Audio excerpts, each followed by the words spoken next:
Well, you all know Brexit is affecting businesses up and down the country, both large and small. Indeed, we had very recently that Coca-Cola is experiencing problems because it's having a can shortage. So, if a big company like that is experiencing significant problems with its supply chain, imagine how a smaller company or even a medium-sized company is going to react to those, potential changes. Now, we've always said and been very clear, the big, large multinational corporations or even the large companies are probably going to be able to handle it best. But it's the medium to the small companies who are not going to be the best handlers of it, because now if they used to send stuff over to Europe, they now have to fill out paperwork which they never had to fill out before, which is going to cost them money and time. And then you've got companies who have never had to do this before. So, of course, there's a learning curve. But even if after that learning curve, it's still going to cost money and time to do it. And that's, money and time that could be spent elsewhere on the business. And we've always said that a lot of small to medium-sized companies used especially their access to the single market as opportunities to grow. They used it as an extension of the home UK market, being able to sell into both France, Germany, Belgium, etc., etc., etc., wherever, just as they could sell as easily to a customer here in the UK. And that provided huge advantages for them. And as a result, lots of small and medium companies were able to grow on that basis. But of course, that's no longer there. And I've always said that a lot of companies are going to be looking at their lost sales, as we are here, and thinking, what on earth, what do we do? That's a big hole. How do we fill this hole? And I'll tell you now, it isn't going to be, going to Japan and doing a trade deal with them or being able to trade with Australia and New Zealand. Because some of their products that these businesses are offering can be very easily gotten in Australia or even New Zealand for far cheaper than a British company would be able to do it. So let's jump into today's article then. But before we do that, please do remember to hit that like, share, and subscribe button. And of course, down below, there are links to my Patreon page, as well as a one-off donation link called Buy Me Coffee, where you can, buy me coffee. And as always, thank you very much to all the people who do support the channel that way. So this comes from Business Live. The title is Crazy Brexit Impact Has Caused Us 300k in lost sales. 300k in lost sales. How is a company meant to come back from that? How do you come back from that? That's an insane amount to lose. So the boss of a UK installation manufacturer says he is trying to gradually fight back from this crazy impact of Brexit on his business. Superfoil, the installation manufacturing director, William Brown, said that revenues of his Lincoln-based business had dropped by £300,000 because of the trading restrictions imposed by the government. And I'm glad they said that, because it is technically the government who is at fault. He has said he's just shipped 18 pallets of foil insulation since the export rules changed on January the 31st. And even that proved to be a struggle following 7 months of logistical and bureaucratic problems. Superfoil Installation Managing Director William Brown said that before Brexit, they sold around a fifth of their products to customers in Europe, much of it through Amazon. So he's lost a fifth, potentially, of his business. That's a big chunk of your business to lose.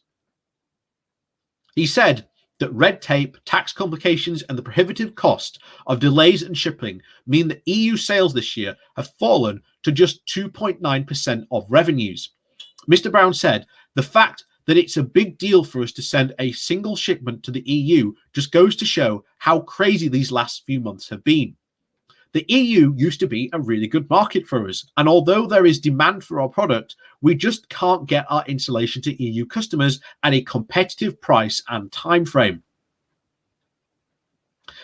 This means losing out on a very lucrative market, costing our business more than £300,000 in lost revenue.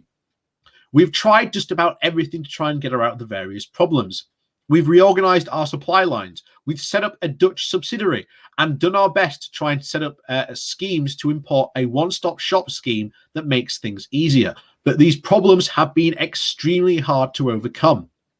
We used to sell a fifth of all our product to the EU and consisted half of all our sales on Amazon. Now, we've only just been able to resume Amazon sales to the EU and get one load of product to Germany. It's been really tough, but hopefully we're finally starting to see things moving again. Not all of these problems can, of course, be attributed to Brexit, though, although it's undoubtedly the root cause of most of our issues. Primarily, it has been the incredible cost and unpredictability of shipping, as well as a shortage of hauliers. Last year, we could have sent a truckload of product to Netherlands for about £800. Now it's over £3,000, up £1,300 in additional charges, as well as at least a 90-day lead time. Again, how is a British company meant to compete in a European market? It's our closest market. How can we compete? The simple is, as always, we can't. And businesses are going to find that even now harder. And then soon they're going to start screaming, hey, we want back into the single market. He said that while the EU sales were far below their normal levels, the company has experienced a bumpy year for the domestic market, with UK sales making up for the shortfall, helped by the demand for DIY and home improvement products driven by people working from home. He said the company has launched several new products catering to the DIY market, including radiator reflectors, garage door installation kits, and foil insulation wrap. Since relocating its headquarters into Lincoln in 2019, the family-owned business has taken more than at least 13 more full-time employees and increased the quality of its products made on site. Superfoil now produces over 250 square meters of installation per year in the UK and plans to increase this to 500 square meters per year by the end of the year. The UK trade suffers a record 5.7 billion slump in the weeks leading up to our following our exit from the bloc on the 1st of January. Things bounced back in February, although exports to the EU were still 11% below the same month last year, and the sign of continued border friction. And of course, it's going to get worse when October rolls around and those checks come online. And like I say, I haven't heard whether they're going to be kicked down the road yet, but as far as we know, October 1st, the first lot of checks are going to come online, which is going to cause even more friction at the border. So if companies think that the beginning of the year was a problem, come October, it's going to get even worse.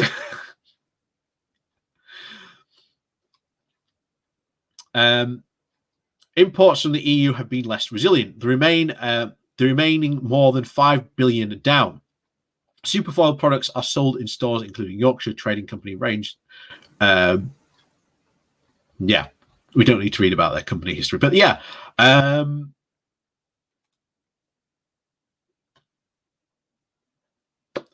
As we said before, we become less competitive in essentially what is our closest market.